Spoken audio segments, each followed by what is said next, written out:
Welcome to Little Star TV وی۔ پیارے بچوں، آج ہم سنیں گے ہاتھی اور بندر کی کہانی۔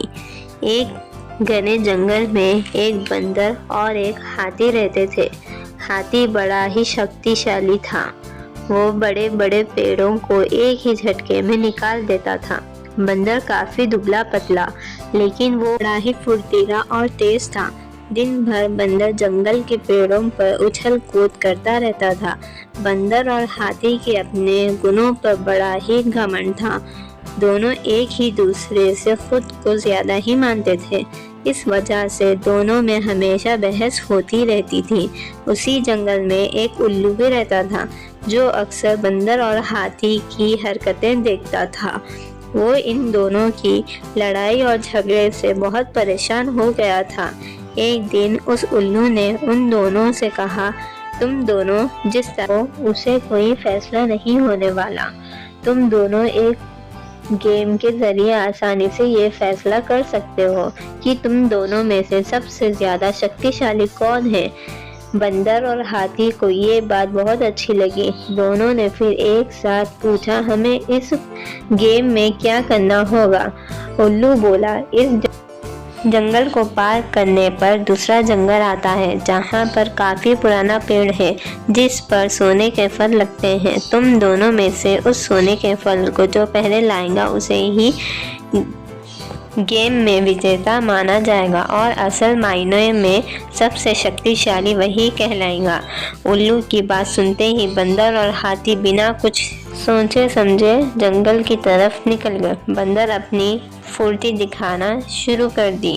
وہ ایک ہی چھلانگ میں ایک پیڑ سے دوسرے پیڑ پر پہنچ جاتا۔ وہیں ہاتھی تیزی سے دوڑ لگانے اور راستے میں آنے والے ہر چیزوں کو اپنی مضبوط سونڈ سے ادھر ادھر کرتا، اور تھوڑی ہی دیر میں ہاتھی اور بندر اس جنگل سے باہر نکل گئے۔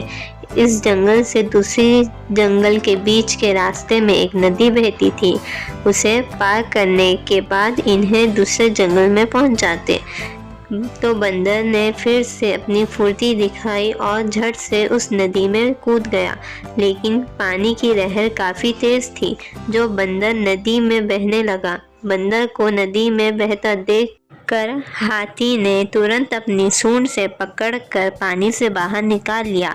ہاتھی کے اس برتاؤ کو دیکھ کے بندر کافی حیران ہوا، اور بندر نے ہاتھی سے کہا، شکریہ ہاتھی دادا، آپ ہی آگے چلو، میں یہ ندی پار نہیں کر سکتا ہوں، آپ ہی پہلے کر لو۔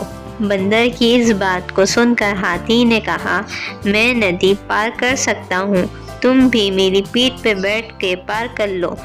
بندر پیٹھ پر بیٹھ کے ندی پار کر لیا اور دونوں جنگل میں پہنچ گئے۔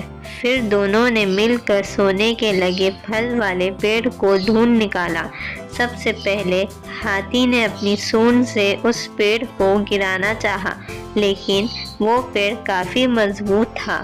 ہاتھی کی طاقت سے وہ پیڑ نہیں ٹوٹا۔ پھر ہاتھی نے مایوس ہو کر کہا، میں اب یہ پھل نہیں توڑ سکتا۔ بندر بولا، چلو میں بھی کوشش کرتا ہوں۔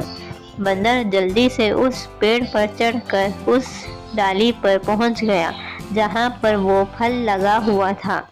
پھل توڑ کر بندر نیچے آ گیا۔ اس کے بعد دونوں واپس ندی پار کر کے اپنی جنگل لوٹ آئے، اور الو کو وہ سونے کا پھل دے دیا۔ پھل پانے کے بعد الو جیسے ہی اس گیم کے وجیتا کا نام بولا، ویسے ہی بندر اور ہاتھی نے مل کر اس کی بات کو روک دیا۔ دونوں نے ایک ساتھ کہا، الو دادا، اب ہمیں وجیتا کا نام جاننے کی ضرورت نہیں ہے۔